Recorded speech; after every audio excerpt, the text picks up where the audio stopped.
9 seconds. That's all the time Pan Am's pilots had when they saw KLM coming at them through the fog. 9 seconds to react. 9 seconds to scream.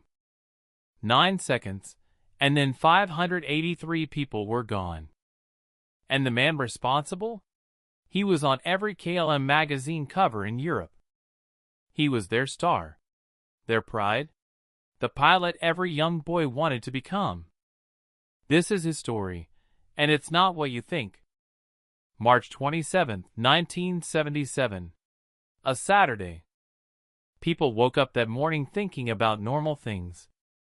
What to eat for breakfast. Whether it would rain. What to watch on TV that night. On KLM Flight 4805, 234 passengers were excited. This was a holiday charter flight. Families, couples, old friends traveling together. These weren't business travelers. These were people who had saved money, planned for months, looked forward to this trip. They were going to the Canary Islands for vacation. On Pan Am Flight 1736, 380 more passengers. Same excitement. Same energy. People laughing in their seats. Ordering drinks. Talking about the beach. Nobody on either plane had any idea. Not a single person woke up that morning thinking, "Today is my last day." And that's what makes this story unbearable. Here's something nobody tells you about Tenerife. The crash didn't start on the runway. It started with a bomb at a completely different airport. Las Palmas Airport, Gran Canaria. A separatist group called the Canarian Independence Movement planted a bomb inside the terminal. It exploded that morning. Several people were injured. Immediately, Las Palmas Airport was shut down. Every flight that was supposed to land there got diverted. Dozens of planes suddenly rerouted to the only nearby option, Los Rodeos Airport in Tenerife. Now here's the problem. Los Rodeos was a small airport, a regional airport. It was never designed to handle jumbo jets. Never designed for this kind of traffic. And suddenly, it was flooded with massive planes that had nowhere else to go. The taxiways were full. Planes were parked everywhere. The main taxiway was blocked, which meant aircraft had to use the active runway itself just to move around. Think about that. Planes taxiing on the same runway where other planes needed to take off and land. And then, the fog came in. Thick. Heavy. The kind of fog where you hold your hand in front of your face and barely see your fingers. The airport had no ground radar. Controllers couldn't see the planes on the runway. Pilots couldn't see each other. Everyone was operating blind, relying entirely on radio communication. The stage was set. But the tragedy needed one final ingredient. A man named Jacob Van Zanten. Let's talk about Captain Jacob Van Zanten. Because you need to understand who this man was, before you understand what he did. Van Zanten was not just a pilot. He was the pilot. KLM's chief flight instructor. The man responsible for training every KLM pilot in Europe. He had logged tens of thousands of flight hours. His safety record was spotless. His reputation was everything. KLM was so proud of him, they put his face on their advertisements. If you flew KLM in the 1970s and opened the In-Flight magazine, you saw Jacob Van Zanten smiling back at you. He was the face of safety, the symbol of everything that was supposed to be right about aviation. Passengers who saw him walk through the terminal felt safer just because he existed. And that confidence, that reputation, that untouchable status, is exactly what made him dangerous. Because somewhere along the way, Van Zanten stopped being a man who followed rules. He became a man who was the rules. And men like that, they don't wait. They don't ask twice. They decide. They act. they lead. On this particular evening, Van Zanten was already frustrated. New European regulations had strict limits on how many hours pilots could fly before mandatory rest. If his crew exceeded those hours, the flight would be cancelled. Hundreds of passengers stranded. Massive cost to KLM. And Van Zanten's perfect schedule destroyed. He had been sitting on that runway for hours. Every minute was costing him. Every minute was pushing him closer to the limit. And Jacob Van Zanten, the man on the magazine cover, was not the kind of man who missed his window. By evening, Las Palmas Airport had reopened. Planes began preparing to leave Tenerife. Pan Am was ready to go first. Their plane was closer to the runway exit. They wanted to taxi out, get clearance, and leave. But Van Zanten made a decision. He started refueling. Right there, on the taxiway, blocking Pan Am behind him. Pan Am's pilots were furious. They sat there, trapped, while KLM refueled. More time wasted, more fog building, more pressure mounting. Finally, both planes began taxiing. Because the taxiways were blocked with other diverted aircraft, both KLM and Pan Am had to taxi down the active runway itself, then turn around and take off from the other end. KLM went first, reached the end of the runway, turned around. Pan Am was still on the runway, looking for their exit, when KLM completed their turn. This is where everything fell apart. Van Zanten began his takeoff roll. Without clearance.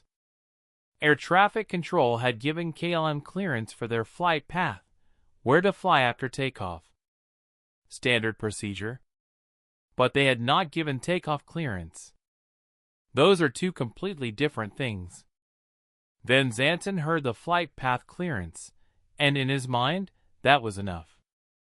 He pushed the throttles forward. His co-pilot, a younger, less experienced man, hesitated. He turned to Van Zanten and said, "We don't have ATC clearance." Van Zanten said, "I know that." "Go ahead, ask." The co-pilot got on the radio. Told ATC, "We are now at takeoff." ATC responded, telling them to stand by, they would call when ready. But at that exact moment, KLM's radio and Pan Am's radio transmitted simultaneously. The signals clashed, created a loud squeal on both frequencies. Nobody heard the full message. Van Zanten heard nothing that stopped him. The plane was already accelerating. 580 tons of aircraft, full fuel, full passengers, thundering down a foggy runway. Pan Am's crew was still on the runway, still looking for exit 3, the exit they'd been told to take. Visibility was so low, they had already missed it in the fog. They were moving slowly, trying to find the next one. Then, through the thick gray fog, Pan Am's captain saw something. Lights. Moving lights. Coming toward them. Fast. He screamed, "There he is! Look at him! Goddamn, that son of a bitch is coming!" Pan Am's crew slammed the throttles to full power. Tried to turn. Tried to get off the runway. 9 seconds. On KLM, Van Zanten's crew saw Pan Am too. The co-pilot screamed, "Pan Am! Pan Am!" Van Zanten pulled back on the controls. Tried to lift the nose. Tried to get the plane airborne before impact. The tail of the KLM jet scraped against the runway as he pulled up desperately. The nose came up. But it was too late. KLM's landing gear tore through the roof of Pan Am like a can opener. The explosion was visible from miles away. KLM's plane, now fully airborne for a brief horrible moment, traveled another 500 feet through the air. then crashed back down to the runway and broke apart in a massive fireball. Pan Am's upper deck and roof were completely ripped away. Fuel everywhere. Fire everywhere. In the span of seconds, 2 planes that had been filled with music, laughter, and vacation plans were gone. 583 people. Gone. In 9 seconds. 61 people survived from Pan Am. Mostly from the front section, which was blown outward by the explosion, away from the initial fireball. Some crawled out through holes in the fuselage. Some were thrown clear by the blast. Not one person survived from KLM. Not one. Van Zanten, the man on the magazine cover, died in the crash he caused. There was no trial, no testimony, no moment where he had to look into the eyes of the families whose lives he destroyed. He simply ceased to exist. In some ways, that made everything worse for the survivors. There was no villain to point at in a courtroom. No person to hold accountable. Just absence. Just 583 empty seats at dinner tables that night. Just children who waited at airports for parents who never came. Tenerife changed everything about aviation. Before 1977, the captain of a plane was God. His word was final. No co-pilot questioned him. No crew member pushed back. Whatever the captain said happened. After Tenerife, the entire industry was forced to confront a terrifying truth. The most dangerous person on a plane is sometimes the captain himself. A new system was introduced called Crew Resource Management. For the first time in aviation history, co-pilots were trained to challenge captains. Junior crew members were given authority to question decisions. Checklists became mandatory. Communication protocols were overhauled completely. The rule that Van Zanten's co-pilot should have followed, but didn't, because Van Zanten was a legend and legends don't get questioned, that rule became iron law. If you fly today, and you arrive safely, part of the reason is Tenerife. Part of the reason is 583 people who died so that the industry would finally admit authority without accountability is a death sentence. Jacob Van Zanten was the best pilot in Europe. And that was the problem. He was so good for so long that he forgot the one thing that keeps every pilot alive. Humility. The fog that night didn't kill 583 people. One man's certainty did. Remember their names. Remember this runway. And the next time someone tells you they're too experienced to be wrong, remember Tenerife. If this story hit you, subscribe. Because history is full of disasters that the world forgot. And we're just getting started.